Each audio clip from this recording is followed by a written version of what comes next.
Hello dear students and welcome back to my channel. So students, इस video में हम लोग करेंगे कुछ solved examples related to comparison of SN1 and SN2।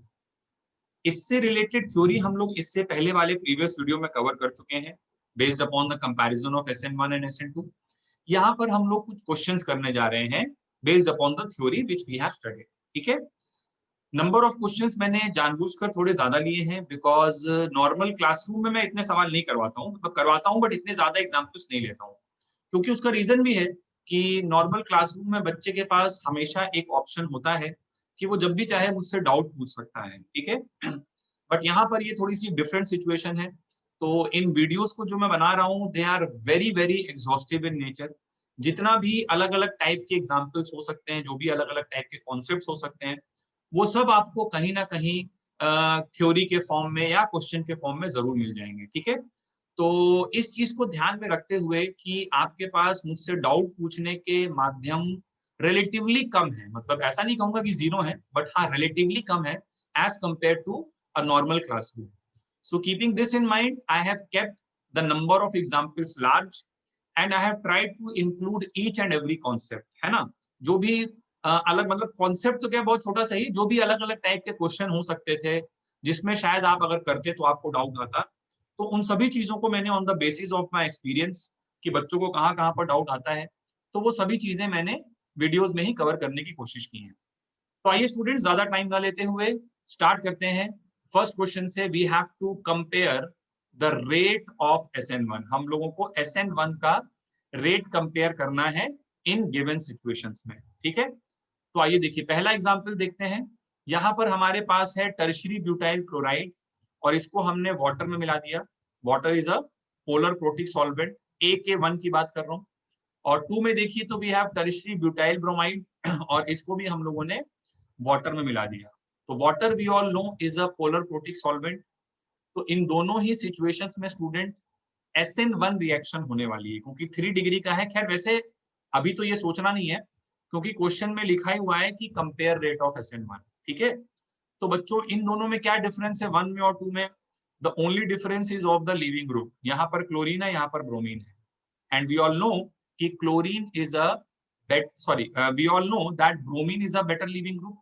तो ब्रोमीन अगर बेटर लिविंग ग्रुप है तो रेट ऑफ SN1 हो जाएगा 2 ग्रेटर देन 1, क्योंकि हमने सीखा हुआ है कि rate of SN1 is directly proportional to the leaving group ability. और ब्रोमीन एक बेहतर लीविंग ग्रुप है ना, ब्रोमीन एक बेहतर लीविंग ग्रुप है क्लोरीन से। चलिए आइए आगे बढ़ते हैं। नेक्स्ट हम लोग बात करते हैं बी वाले ऑप्शन के बारे में। बी में भी देखिए दो सिचुएशंस दी हुई हैं, question number 1 and question number 2। ठीक है, अच्छा यहाँ पर हमको किसी भी क्वेश्चन में प्रोडक्ट नहीं बनाना है, हमें simply rate of SN1 compare करना है। We are just suppose to compare the rate of SN1। तो आइए देखते हैं क्या हो रहा है। यहाँ पर हमने सबस्ट्रेट लिया है टर्शियरी ब्यूटाइल क्लोराइड और न्यूक्लियोफाइल लिया है SH- 1 वाले में, 1 की बात कर रहा हूं मैं। 2 में भी मैंने सेम सबस्ट्रेट लिया है, सेम न्यूक्लियोफाइल है। डिफरेंस क्या है? डिफरेंस है सबस्ट्रेट की कॉन्सेंट्रेशन का। यहाँ पे सबस्ट्रेट की कॉन्सेंट्रेशन 1 मोलर है और यहाँ पर सबस्ट्रेट की, सेकंड वाले में सबस्ट्रेट की कॉन्सेंट्रेशन 2 मोलर है। यहाँ पे 1 मोलर है, यहाँ पर 2 मोलर है। ठीक है, and students we all know कि rate of SN1, rate of reaction of SN1 is directly proportional to the concentration of substrate. It is directly proportional to the concentration of substrate. तो जहां पर substrate ज्यादा है, जो कि 2 वाले case में हो रहा है, तो वहां पर रेट ऑफ रिएक्शन भी फास्टर होगा। So 2 will be greater than 1। This will be the comparison of rate of SN1। चलिए क्वेश्चन नंबर सी देखिए। सी में again we have 2 options 1 and 2। ठीक है, हमने फिर से वही सबस्ट्रेट और वही nucleophile, same substrate and same nucleophile लिया है। इस बार सबस्ट्रेट की कॉन्सेंट्रेशन सेम है, क्या डिफरेंट है? न्यूक्लियोफाइल। न्यूक्लियोफाइल की कॉन्सेंट्रेशन यहाँ 1 मोलर है और यहाँ पे 2 मोलर है। तो बहुत सारे बच्चों को लगता है सर न्यूक्लियोफाइल की कॉन्सेंट्रेशन ज्यादा है तो रेट ज्यादा होना चाहिए, लेकिन ये गलत बात है बिल्कुल, क्योंकि SN1 में the rate of reaction of SN1, rate of SN1 is directly proportional to the concentration of substrate and is independent of the concentration of nucleophile.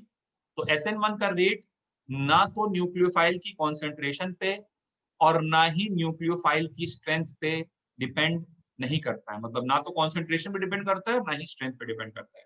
ठीक है, तो इसलिए हमारा सी वाले केस में जवाब हो जाएगा, ये 1 है और ये 2 है, सो हमारा जवाब हो जाएगा 1 इज इक्वल टू 2, क्योंकि only difference is the concentration of nucleophile, substrate की कॉन्सेंट्रेशन दोनों जगह पर सेम है। ठीक है, आइए डी वाला ऑप्शन देखते हैं, डी वाला।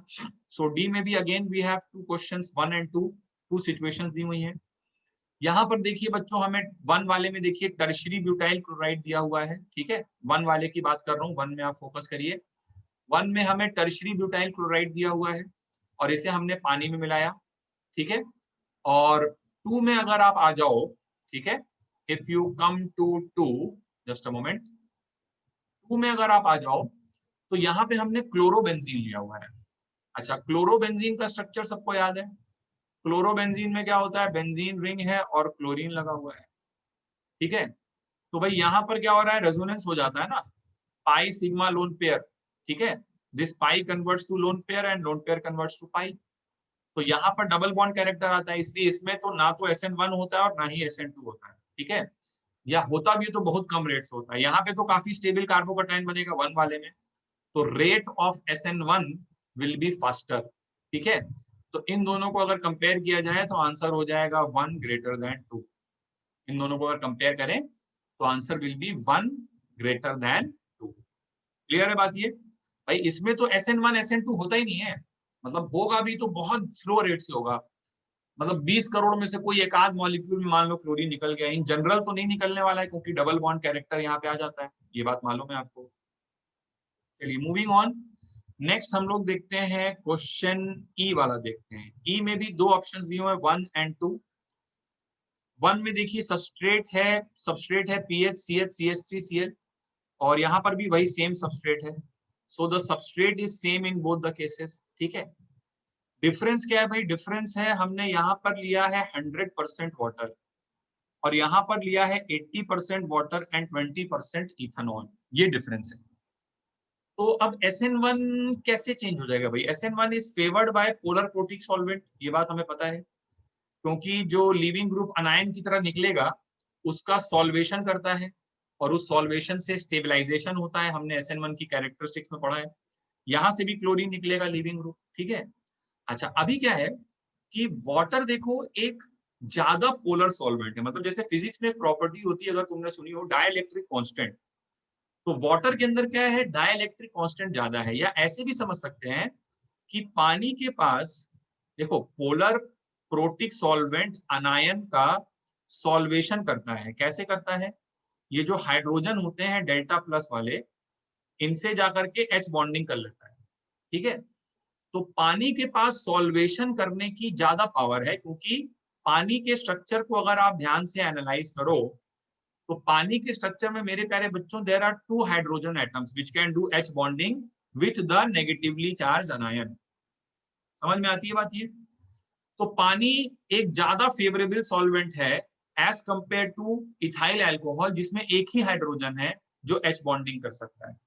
ठीक है, तो SN1 के लिए अनायन के सॉल्वेशन से एनर्जी रिलीज होती है, जिससे फर्दर बॉन्ड टूटता है। RDS याद आ रहा है, कैरेक्टरिस्टिक्स ऑफ SN1 में बताई थी ये बात। ठीक है, तो इन दोनों में अगर कंपेयर करेंगे तो 1 का रेट ऑफ रिएक्शन जिसमें सिर्फ पानी है विल बी ग्रेटर देन 2 का रेट ऑफ रिएक्शन जहां पे 80% पानी और 20% इथाइल अल्कोहल। ठीक है, चलिए आइए नेक्स्ट हम लोग आ जाते हैं एग्जाम्पल एफ में आ जाते हैं। तो एफ में अगेन 2 सिचुएशंस दी हैं 1 और 2, और इन दोनों में हमें कंपेयर करना है द रेट ऑफ SN1। तो बच्चों सबको याद है OTS क्या होता है, OTS is tosylate, it is a good leaving group. ठीक है, और SN1 के हिसाब से सोचें तो देखिए यहाँ पे पहले वाले का अगर मैं कार्बोकटायन बनाऊं तो पहले वाले का कार्बोकटायन बच्चों ये बन जाएगा, this will be the carbocation of the first species, ये कार्बोकटायन बनेगा। ठीक है, अच्छा अभी क्या है कि यहाँ पर रेजोनेंस हो सकता है। ठीक है, कैसे रेजोनेंस हो सकता है, ये पाई को इधर ले जाओ तो यहाँ पे प्लस आएगा, फिर इस पाई को इधर ले आओ तो यहाँ पर प्लस आएगा। तो मैं इसका दूसरा रेजोनेंस स्ट्रक्चर बना लेता हूँ, ठीक है। और रेजोनेंस स्ट्रक्चर जब मैंने बनाया तो मेरे पास ये कार्बोकटायन आ रहा है, this is the carbocation which I am getting. और इसे देख करके आपको ये बात याद आनी चाहिए कि ये एक CPM that is cyclopropyl methyl type का कार्बोकटायन है, जिसमें कि there can be the phenomena of dancing resonance. और डांसिंग रेजोनेंस जब भी होता है ना, 3 मेंबर रिंग बाहर प्लस चार्ज होना चाहिए। डांसिंग रेजोनेंस जब भी होता है ये एक्सट्रीमली स्टेबलाइज करता है कार्बोकटायन, बहुत ज्यादा स्टेबल हो जाता है कार्बोकटायन, ठीक है। अच्छा, तुम सोचोगे सर यहाँ भी तो वही सेम चीज है, लेकिन बच्चों यहाँ पर क्या है, ये जो साइक्लोप्रोपाइल लगा हुआ है इसके ऑर्थो पोजीशन पर बल्की ग्रुप लगे हैं, and this will lead to the situation known as SIR, steric inhibition of resonance, ठीक है। और इस स्टेरिक इनहिबिशन ऑफ रेजोनेंस की वजह से देखो बेसिकली क्या होगा कि ये जो साइक्लोप्रोपाइल मिथाइल वाला ग्रुप है ना, दिस साइक्लोप्रोपाइल मिथाइल ग्रुप, इसके बगल में भी बल्की ग्रुप आ गए, मिथाइल मिथाइल आ गए, ठीक है। ये बात समझ में आ रही है। तो इनके बीच में रिपल्शन हुआ। अब इन रिपल्शंस को अवॉइड करने के लिए ये क्या करेगा, ये रोटेट कर जाएगा इस तरह से, है ना, शिफ्ट हो जाएगा ऐसे। अब रोटेट हो गया तो ये बेंजीन रिंग के साथ सेम प्लेन में नहीं रहेगा, और यदि ये बेंजीन रिंग के साथ सेम प्लेन में नहीं रहेगा तो यहां पर जब कार्बोकटायन इस पोजीशन पर आएगा तो डांसिंग रेजोनेंस नहीं हो पाएगी। So in this case there will be no dancing resonance, यहाँ पर डांसिंग रेजोनेंस नहीं होगी, ठीक है। डांसिंग रेजोनेंस नहीं होगी, क्यों नहीं होगी, due to steric inhibition of resonance. तो इसका मतलब निकला this carbocation is more stable, and if this carbocation is more stable तो इसका रेट ऑफ रिएक्शन ज्यादा हो जाएगा, ठीक है। समझ में आती है बात ये, क्योंकि यहाँ पर डांसिंग रेजोनेंस हो रहा है, यहाँ पर नहीं हो पा रहा है due to steric inhibition of resonance, ठीक है। अच्छा, फिर कभी कभी कुछ बच्चों को इस सवाल में ऐसा डाउट आ जाता है कि सर आपने तो बोला था कि पहला जो कार्बोकटायन बनता है उससे सोचना है, ये तो आप रीअरेंजमेंट करा के सोच रहे हो। भैया रीअरेंजमेंट करा के नहीं सोच रहे हैं, रेजोनेंस करा के सोच रहे हैं, दिस इज नॉट रीअरेंजमेंट। अरे मैंने कोई हाइड्राइड या मिथाइल शिफ्ट थोड़ी ना कराई है, मैंने पाई बॉन्ड का ही तो मूवमेंट कराया है। तो ये यहाँ से यहाँ आने में कोई रीअरेंजमेंट थोड़ी ना हुआ है, ये रेजोनेंस हुआ है, तो रेजोनेंस तो करवा ही सकते हैं ना। अरे रेजोनेंस ये हाइपोथेटिकल स्ट्रक्चर है भाई, ठीक है, एक्चुअल स्ट्रक्चर तो हाइब्रिड होता है, ठीक है। तो इसलिए this carbocation is more stable, and if this carbocation is more stable तो इसका rate of SN1 will be more. चलिए आइए आगे बढ़ते हैं। नेक्स्ट हम लोग देखते हैं एग्जाम्पल जी। तो एग्जाम्पल जी में स्टूडेंट्स क्या हो जाएगा, गौर से देखिए, ये OTS है, टोसाइलेट बोलते हैं, ये भी OTS है, टोसाइलेट बोलते हैं। और OTS यहां से निकलेगा इस पोजीशन पर कार्बोकटायन, OTS निकलेगा इस पोजीशन पर कार्बोकटायन। कार्बोकटायन सबने सोच लिया। अच्छा, फिर देखिए पैरा पोजीशन पर, इस वाले केस में देखिए पैरा पोजीशन पर CH3 लगा हुआ है। पैरा से CH3 का +H इफेक्ट होता है, पढ़ा हुआ है पहले GOC, ठीक है। यहाँ पर पैरा पोजीशन पर टर्शरी ब्यूटाइल लगा हुआ है। इस कार्बन के पास कोई अल्फा हाइड्रोजन नहीं है, 0 अल्फा हाइड्रोजन, तो ये सिर्फ और सिर्फ +I लगा पाएगा, ठीक है। दूसरे टर्शरी ब्यूटाइल की बात कर रहा हूँ। तो +H is a more dominating effect, and if then +H is a more dominating effect, तो ये कार्बोकटायन ज्यादा स्टेबल होगा। ये ज्यादा स्टेबल है तो इसका रेट ऑफ रिएक्शन भी ज्यादा हो जाएगा, ठीक है। So this will be your answer. आइए नेक्स्ट क्वेश्चन पे आते हैं, कंप्लीट द फॉलोइंग रिएक्शन। तो देखिए ये हमने लिया है बेंजाइल क्लोराइड, बेंजाइल क्लोराइड हमने लिया है। बेंजाइल क्लोराइड में आपको याद दिलाऊं, SN1 भी हो सकता है और SN2 भी हो सकता है, क्योंकि कार्बोकटायन भी अच्छा खासा स्टेबल बनेगा, रेजोनेंस स्टेबलाइज्ड, और स्टेरिक क्राउडिंग भी नहीं है, 1 डिग्री है, तो इसलिए हमने डिस्कस किया था प्रीवियस वीडियो में, SN1 और SN2 दोनों हो सकते हैं। अब कब कौन सा होगा ये डिपेंड करेगा सॉल्वेंट पे, न्यूक्लियोफाइल पे। तो देखिए इन सभी केसेस में हम लोग यूज कर रहे हैं polar protic, polar protic, polar protic, polar protic और पोलर प्रोटिक।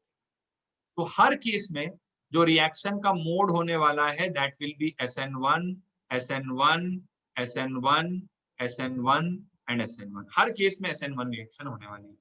तो बस प्रोडक्ट बना दीजिए फटाफट। मैं एक में थोड़ा सा मैकेनिज्म लिख के बता देता हूँ कैसे होगा। तो सबसे पहले तो बच्चों SN1 करवा रहे हो तो 2 स्टेप में होता है। तो PHCH2Cl ये स्लो स्टेप होगा रिएक्शन का, इसी को RDS भी बोलोगे। This will dissociate into PHCH2 plus benzyl carbocation plus Cl minus. Clear है बच्चों बात? ये जनरेट हो जाएगा। चलो फिर इसके बाद यहां से जो PHCH2 प्लस जो कार्बोकटायन बना which is a reaction intermediate, इसमें रीअरेंजमेंट अगर हो सकता होगा तो करवाना होगा, लेकिन यहाँ पे नहीं हो सकता है ना, ऑलरेडी स्टेबल है ये और कुछ इससे बेटर नहीं बना सकते। तो अभी क्या होगा, ये सॉल्वेंट वाटर का मॉलिक्यूल जो कि एक पोलर प्रोटिक सॉल्वेंट है, इन दोनों कटायन और अनायन का स्टेबलाइजेशन कर रहा है, ठीक है, और एक वीक न्यूक्लियोफाइल भी है। तो वाटर के मॉलिक्यूल इस कार्बोकटायन की साइड पर जाकर अटैक करेंगे and from this you will get PHCH2 और OH, और एक लोन पेयर डोनेट कर दिया तो प्लस चार्ज आ जाएगा। अब ऑक्सीजन को प्लस चार्ज पसंद नहीं है, तो ऑक्सीजन को प्लस चार्ज पसंद नहीं है तो वो एक H प्लस लूज करेगा, ठीक है, यहां से एक H प्लस कटा देगा, बेसिकली इलेक्ट्रॉन लेकर के H प्लस को बाहर कर देगा। तो H प्लस को बाहर कर देगा तो यहाँ से आपको PHCH2OH ये मिल जाएगा। ये जो H प्लस यहाँ से बाहर निकला, ये जो H प्लस यहाँ से बाहर आया और ये जो Cl माइनस है, इन दोनों को मिला करके आप HCl भी लिख सकते हो as one of the side products या बाई प्रोडक्ट्स, ठीक है। तो ये मैंने आपको पूरा मैकेनिज्म इलस्ट्रेट किया। अब मैं क्या करने जा रहा हूँ कि ऑफ कोर्स आप चाहें तो वीडियो पॉज करके इसको नोट कर सकते, मैकेनिज्म नोट कर सकते हैं। मैं इस मैकेनिज्म को यहाँ से हटा रहा हूँ क्योंकि थोड़ी जगह कम है, और इसके बाद में इन सभी क्वेश्चंस के डायरेक्ट सोल्यूशन लिखने जा रहा हूँ, ठीक है। हर केस में सेम जैसा ही मैकेनिज्म होगा, सभी में सॉल्वेंट अटैक कर देगा और एक H प्लस लूज कर देगा। तो अब देखिए डायरेक्टली प्रोडक्ट हम लोग लिखने जा रहे हैं। So let us start with water. तो वाटर के केस में प्रोडक्ट आएगा PHCH2OH benzyl alcohol plus HCl, CH3OH। CH3OH के केस में SN1 रिएक्शन होगी, प्रोडक्ट आएगा PHCH2 और ये वाला ऑक्सीजन अटैक करेगा और H प्लस लूज करेगा तो OCH3 ईथर बनाएगा। ये इसने अल्कोहल बनाया था, ये ईथर बनाएगा और साथ में ये H प्लस निकालेगा पोलर प्रोटिक सॉल्वेंट और इसका Cl माइनस। PHOH के बारे में सोचते हैं तो PHOH से PHCH2 और ये ऑक्सीजन का लोन पेयर सॉल्वेंट है, अटैक कर देगा, वीक न्यूक्लियोफाइल भी है, तो OPH मिलेगा, फिर से ईथर ही मिल रहा है और इसका H प्लस निकलेगा, इसका Cl माइनस निकलेगा, तो we will get HCl। H2S में सल्फर का लोन पेयर अटैक करेगा तो हमें प्रोडक्ट मिल जाएगा PHCH2SH, ठीक है, थायोल मिल जाएगा। This is alcohol, this is thiol, plus साथ में मिल जाएगा HCl। और फाइनली लास्ट केस में देखें तो वी विल गेट PHCH2, ये ऑक्सीजन का लोन पेयर जो OH वाला ऑक्सीजन है वो अटैक करेगा, वही H प्लस भी लूज कर देगा, फिर तो OC double bond OCH3 ester मिल जाएगा प्लस HCl मिल जाएगा। तो आप देख रहे हैं एक सिंपल सी रिएक्शन यूज करके आपने कितने अलग अलग अलग अलग फंक्शनल ग्रुप्स जनरेट कर लिए। This was alkyl halide benzyl chloride था ये, और इस क्लोराइड से मैंने अल्कोहल, ईथर, थायोल, एस्टर, है ना, this is thiol, this is ester, this is ether, this is ether, this is alcohol, इतने सारे अलग अलग फंक्शनल ग्रुप्स मैंने बना लिए। तो इस टाइप के रिएक्शंस, इस टाइप के लॉजिक्स आगे चल के कन्वर्जन में बहुत इस्तेमाल होंगे, ठीक है। आइए आगे बढ़ते हैं, देखते हैं next question, complete the following reactions. अब देखिए बच्चों, यहाँ पे कंप्लीट करने के पहले फर्स्ट ऑफ ऑल आपको ये गेस करना होगा ये SN1 हो रहा है या SN2 हो रहा है। तो आप चाहें तो वीडियो को एक बार पॉज करके क्वेश्चन को खुद से सॉल्व करके 2 मिनट अपना दिमाग लगाकर जरूर देखें।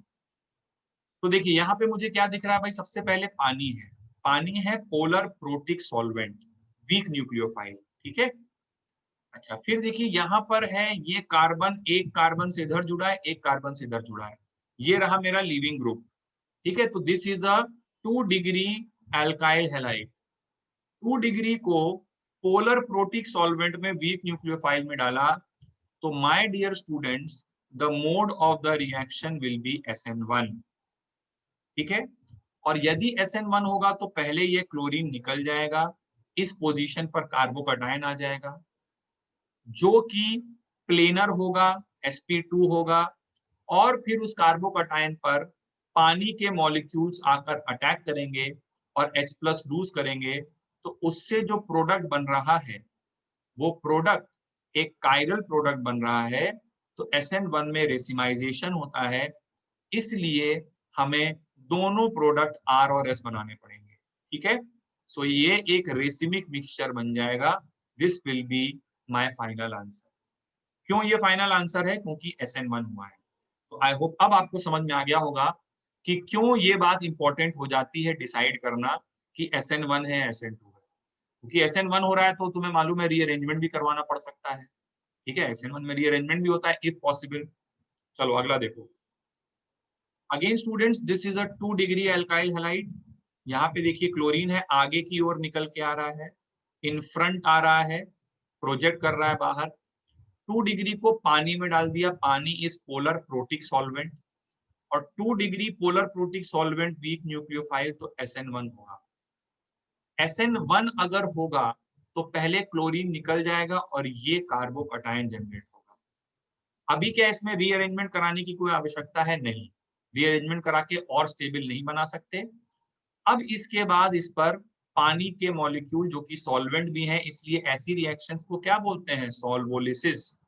When solvent and nucleophile are same, तो पानी के मॉलिक्यूल इस पर जाकर अब अटैक कर देंगे, फिर पानी के ही मॉलिक्यूल H प्लस लूज कर देंगे, और इससे हमें प्रोडक्ट मिलेगा, है ना, ये कायरल कार्बन बन जाएगा OH आने पर। तो कायरल कार्बन है तो हम रेसिमिक मिक्सचर बनाएंगे, मतलब एक बार OH पीछे भी लगाएंगे, आगे भी लगाएंगे, और एक बार OH पीछे भी लगाएंगे। समझ में आ गई बात ये? तो SN1 हुआ, रेसिमाइजेशन हुआ। ठीक है, तो ये वाला प्रोडक्ट भी बनाना है, ये वाला प्रोडक्ट भी बनाना है, या ऐसे बोल लो एक कोई R है तो दूसरा S भी होगा। R और S कैसे निकाला जाता है ये तो आप जानते ही हो। अच्छा, फिर इसके बाद यहाँ देखिए क्वेश्चन नंबर 3, देखिए क्वेश्चन नंबर 3। अगेन स्टूडेंट्स यहाँ पर क्या हो रहा है? This is 1 degree alkyl halide है, ये तो 2 डिग्री नहीं है, 1 डिग्री। ध्यान से देखो, अरे ये तो हाइड्रोजन ही है, ड्यूटेरियम तो हाइड्रोजन ही है। तो 1 डिग्री एल्काइल हैलाइड है, और NaCN CN minus negatively charge nucleophile भी है, अब तो यहाँ पर SN2 हो गया। और SN2 अगर हुआ तो SN2 में मेरे प्यारे बच्चों होता है इन्वर्जन। अभी रेसिमाइजेशन मत करवा देना, गलत हो जाएगा। तो इन्वर्जन करवाना है तो बैक साइड अटैक करवाना है, और बैक साइड अटैक करवाना है तो एक ही प्रोडक्ट बनाना है, बस ये बन गया। और ऑब्वियसली Cl माइनस बाहर हो गया। अब ये नहीं कि इसका मिरर इमेज भी आपने बना दिया। SN2 में देर इज ओनली इन्वर्जन, ये बात ध्यान रखें सब लोग। ठीक है, चलिए आइए आगे बढ़ते हैं नेक्स्ट एग्जाम्पल की ओर। अगले एग्जाम्पल में ये कार्बन एक कार्बन से जुड़ा है। Again this is a 1 degree alkyl halide. ये सामने की ओर मेरा लीविंग ग्रुप लगा हुआ है क्लोरीन। ये सब लीविंग ग्रुप नहीं हुए, ये तो बहुत H माइनस और D माइनस तो बहुत स्ट्रॉन्ग बेस है ना। अच्छा लीविंग ग्रुप वीक बेस होना चाहिए। और ये है NaSH। NaSH में SH minus is the nucleophile. तो रिएक्शन का मोड होगा SN2। ठीक है, SN2 क्यों होगा ये समझ गए, नेगेटिवली चार्ज है और 1 डिग्री है, खैर 1 डिग्री में तो SN2 ही होता है। तो रिएक्शन का मोड विल बी SN2। और वैसे ये बेंजाइल टाइप का है ना। तो बेंजाइल टाइप का है तो यहाँ पर मतलब खाली 1 डिग्री नहीं, मतलब यहाँ पे SN1 भी हो सकता है। मतलब इसको खाली 1 डिग्री इस तरह से मत सोचो। इस केस में सही था, है ना, इस केस में लॉजिक सही था। बट 4 वाला क्या है? 4 वाला is PH CH2 is D is H basically ना, D इज H। ठीक है, वो तो क्या कायरल दिखाने के लिए मैंने D लगा दिया बस।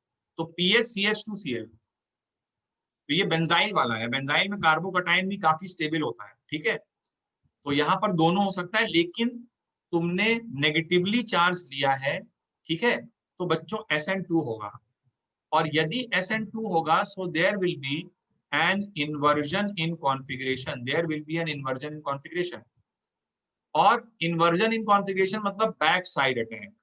तो क्लोरीन जिधर तुम्हारा लीविंग ग्रुप है उसके ऑपोजिट साइड से तुम लगा दो SH, ठीक है, और सामने की ओर ले आओ D, जो D पहले पीछे था उसको आगे ले आओ, पीछे से SH साइड लगा दो, तो ये तुम्हारा ओनली प्रोडक्ट बनेगा क्योंकि रिएक्शन SN2 हुई है। ये ध्यान रखना ये बेंजाइल है तो यहाँ पर SN1 हो सकता है, ठीक है, अगर पोलर प्रोटिक लोगे तो। बेंजाइल का कार्बोकैटायन बहुत स्टेबल होता है ना भाई।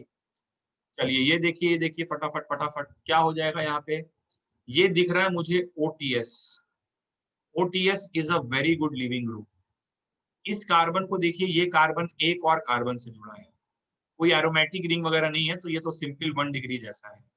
SH माइनस मैंने यूज किया है, SH माइनस जाकर अटैक करेगा बैक साइड से और SN2 रिएक्शन होगा। SN2 रिएक्शन होगा तो देयर विल बी इन्वर्जन। तो इन्वर्जन कैसे कराओगे, SH इज द न्यूक्लियोफाइल, नीचे SH लगा दो और ऊपर D और H ऐसे। इस वाले कार्बन पर तो कुछ नहीं होगा क्योंकि इस वाले कार्बन पे तो कोई रिएक्शन ही नहीं हो रही है, तो यहाँ पर CH3H और D एज इट इज छोड़ दो। ठीक है स्टूडेंट्स, चलो आओ नेक्स्ट क्वेश्चन देखते हैं। Question number 6। क्वेश्चन नंबर 6 में देखिए हमने OH माइनस एक ही इक्विवेलेंट लिया है, only one equivalent of OH minus has been taken, ठीक है। अच्छा भाई, ये वाला जो सबस्ट्रेट है, ये वाली साइड की बात करें तो ये वाली साइड बच्चों, ये कार्बन दो कार्बन से जुड़ा है तो ये 2 डिग्री है, और ये वाला एक और लिविंग ग्रुप है, ये इस कार्बन से जुड़ा है, ये 1 डिग्री है। तो चाहे 2 डिग्री हो, जैसे 1 डिग्री है तो हमेशा SN2 होता है, लेकिन 2 डिग्री में भी OH माइनस हमने लिया है, स्ट्रॉन्ग न्यूक्लियोफाइल लिया है, तो यहाँ पर रिएक्शन का मोड SN2 ही होगा। अब SN2 होगा लेकिन हमने एक ही इक्विवेलेंट लिया है, तो या तो यहाँ हो सकता है या तो यहाँ हो सकता है। तो कहाँ पे कराओगे, जहां कार्बोकैटायन ज्यादा स्टेबल है? नहीं, वो तो SN1 में होता था। जहां पे स्टेरिक क्राउडिंग कम है वहां रिएक्शन कराओगे ना, ठीक है। तो स्टेरिक क्राउडिंग कहां पर कम है भाई, ऊपर वाली पोजीशन पर स्टेरिक क्राउडिंग कम है, 1 डिग्री है, तो वहां Cl हटाकर OH लगा दो और नीचे वाले Cl को रहने दो। ऐसा क्यों किए, क्योंकि 1 इक्विवेलेंट ही दिया हुआ था, ठीक है, और ये सोच लिए SN2 हो रहा है। चलो नेक्स्ट देखते हैं अगला एग्जाम्पल। अगले एग्जाम्पल में क्या हो रहा है भाई, यहाँ पर ये एक लिविंग ग्रुप दिख रहा है, इस कार्बन से लगा है, ये एक लिविंग ग्रुप दिख रहा है, इस कार्बन से लगा है। अच्छा, यहाँ पे तो क्या है कि ये कार्बन sp2 हाइब्रिडाइज्ड है, ठीक है, और pi sigma lone pair chlorine के पास होते हैं, जानते हो ना ऐसा। तो अभी बेसिकली क्या होगा, पाई सिग्मा लोन पेयर और इधर भी pi sigma lone pair, resonance हो रहा है ना दोनों side, pi sigma lone pair और इधर भी पाई सिग्मा लोन पेयर, तो डबल बॉन्ड कैरेक्टर आ गया।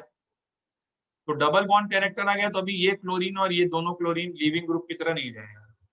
अब बचा भैया कौन सा, ये वाला क्लोरीन बचा, ये आगे की ओर आ रहा है।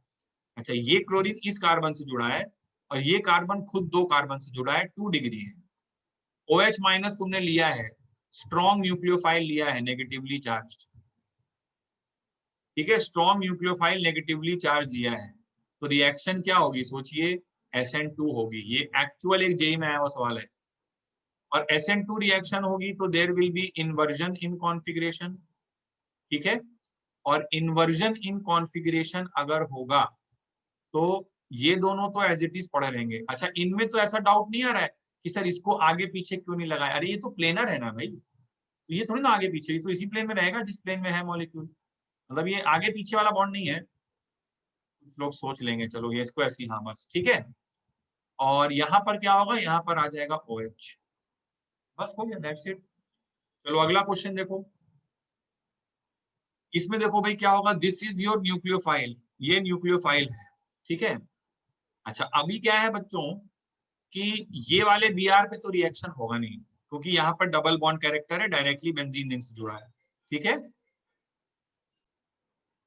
ठीक है, तो देखिए इस वाले Br पे तो रिएक्शन होगी नहीं, डबल बॉन्ड कैरेक्टर है। तो अब क्या बचा भाई, ये वाला ही कार्बन बच रहा है, तो यहाँ पर सिंपली जाकर ये नाइट्रोजन अटैक करवा दीजिए और क्लोरीन को निकाल दीजिए, ठीक है। तो क्या प्रोडक्ट बन जाएगा इससे, इससे प्रोडक्ट हमें मिलेगा बेंजीन रिंग से जुटा हुआ है Br और CH2 क्लोरीन निकल गया और यहाँ पे आ गया N और C double bond O, C double bond O, और फिर यहाँ पर एक बेंजीन रिंग आ गई। ठीक है, तो आगे चल के देखेंगे ये एक इंपॉर्टेंट रिएक्शन भी होती है। बेसिकली थैलीमाइड होता है, थैलिक एसिड का अमाइड, उससे ये अनायन बनता है। ठीक है ना, तो आई होप मैंने स्ट्रक्चर सही बनाया है।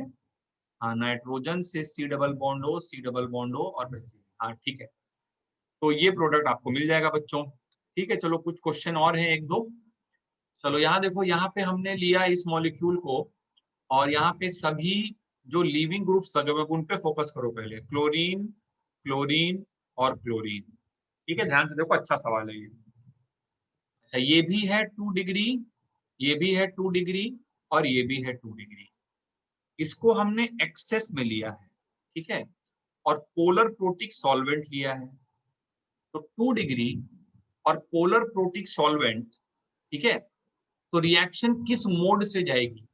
रिएक्शन जाएगी SN1 मोड से। Polar protic solvent SN1 mode. ठीक, अच्छा, SN1 रिएक्शन यदि हो रही है तो SN1 में क्या मैटर करता है? SN1 में मैटर करता है the stability of the carbocation. ठीक है, तो अब देखो क्या है कि यहाँ पे बनने वाला कार्बोकैटायन सबसे ज्यादा स्टेबल होगा। यहाँ पे जो कार्बोकैटायन बनेगा सबसे ज्यादा स्टेबल होगा, क्योंकि उसको ऑक्सीजन का प्लस M इफेक्ट या बैक बॉन्डिंग, जो भी तुम कहना चाहो, वो मिल रहा होगा। ठीक है ना, तो यहां वाली साइड पर, इस साइड पर कार्बोकैटायन बनाना है, और इस साइड पर जब कार्बोकैटायन बना ही दिया तो बस उसके बाद फिर रिएक्शन करा देनी है। रिएक्शन क्या होगी? कार्बोकैटायन बना, OCH3 आके अटैक करेगा और H प्लस लूज करेगा तो OCH3 यहाँ पे लग जाएगा और ये वाला Cl और ये वाला Cl पड़ा रहेगा। समझ रहे हो ना बात को? प्लस HCl चाहो तो लिख सकते हो। अच्छा, अभी तुम सोच रहे होगे कि सर यहाँ पर रिएक्शन क्यों नहीं हुई, यहाँ पर रिएक्शन क्यों नहीं हुई? ठीक है, मान लीजिए ये खत्म हो गया, अब इसके बाद यहाँ रिएक्शन हो, तो भाई मेरे, इसीलिए तो मैंने यहाँ पे एक्सेस लिखा है। एक्सेस का मतलब क्या हुआ कि भाई ये पहले देखो, इन साइड्स पर रिएक्शन कब होगी? जब ये वाला पूरा खत्म हो जाए, इस साइड की रिएक्शन जब पूरी खत्म हो जाए, तब इस पे और इस पे रिएक्शन हो सकती है। समझ पा रहे हो बात को? लेकिन ये एक्सेस में लिया है तो यहीं पर रिएक्शन लगातार चलती रहेगी। ठीक है, चलिए फाइनली एक नेक्स्ट लास्ट एग्जांपल और है, और यहाँ पर हमने साइक्लोहेक्सेन वाली रिंग ली हुई है, चेयर फॉर्म उसका दिया हुआ है, और यहाँ पर देखिए क्या है, क्लोरीन लगा हुआ है, लिविंग ग्रुप। ठीक है, तो यहाँ पर और कहीं लिविंग ग्रुप नहीं, ये है, ये कार्बन और 2 कार्बन से जुड़ा है, तो 2 डिग्री है, 2 डिग्री है, और हमने negatively charge nucleophile polar aprotic solvent इस्तेमाल किया, तो रिएक्शन का मोड होगा SN2, और अगर SN2 है तो इन्वर्जन होगा, और इन्वर्जन अगर है तो क्लोरीन को तुम निकाल रहे हो कहां से? इस पोजीशन को हम लोग बोलते हैं एक्सियल। ठीक है, तो एक्सियल से निकाल रहे हो, लेकिन I माइनस को बच्चों तुम इक्वेटोरियल पे लगाना। ठीक है, तो यहाँ पर I आएगा, क्योंकि उसी सेम जगह पर आ जाता, उसी सेम जगह पर आ जाता तब इन्वर्जन नहीं होता, तो मैंने ऑपोजिट जगह पर I लगाया और ये H कर दिया, इस H को इक्वेटोरियल से एक्सियल कर दिया, और ये तो एज इट इज रहेंगे, इनमें कोई फर्क नहीं पड़ेगा। मान लो ऐसा कभी होता कि यहाँ पर SN1 हो रहा होता, यदि SN1 हो रहा होता, तो SN1 हो रहा होता, मान लो ऐसा, मान लो, ठीक है भाई, अगर पोलर प्रोटिक यूज कर लेते तो SN1 हो जाता ना, तब तुम कार्बोकैटायन बनाते। अच्छा, ये बात ध्यान रखना, कार्बोकैटायन का रीअरेंजमेंट हमेशा पॉसिबल है अगर आप एक ज्यादा स्टेबल कार्बोकैटायन बना रहे हो तो। ठीक है, तो हमेशा SN1 में, ऑल्दो एग्जांपल में नहीं आया है, बट SN1 में हमेशा रीअरेंजमेंट जरूर सोचा करो। ठीक है, अभी अभी नहीं आया तो आगे आ जाएगा, तो ये बात ध्यान रखना। हाँ, तो मैं बोल रहा था कि अगर यहाँ पे SN1 हो रहा होगा तो ऐसे केस में क्या होगा कि आपने जैसे लिविंग ग्रुप निकाला, फिर आप जब न्यूक्लियोफाइल लाओगे तो वो आप इक्विटोरियल और एक्सियल दोनों पे लगाओगे, मतलब 2 प्रोडक्ट बनता है ना वहां पे, डेसिमाइजेशन होता है। लेकिन चूंकि यहाँ पे SN2 है, इसलिए मैंने सिर्फ यहाँ पर इन्वर्जन कराया है। ठीक है, सो दैट्स इट स्टूडेंट्स, है ना। काफी सारे हम लोगों ने कंपैरिजन ऑफ SN1 और SN2 के एग्जांपल्स देखे, थ्योरी भी डिटेल में पढ़ी, और फिर से मिलूंगा आपसे एक बार अगले वीडियो में जहां पे हम लोग बात करेंगे SNI रिएक्शंस की। SNI भी एक टाइप का रिएक्शन होता है, SNI, SNNGP, है ना, ये सब भी कुछ अलग अलग टाइप के रिएक्शंस हैं, तो इनके बारे में हम लोग बात करेंगे नेक्स्ट वीडियो में, ठीक है। तो till then take care of yourself and I will see you again in the next video.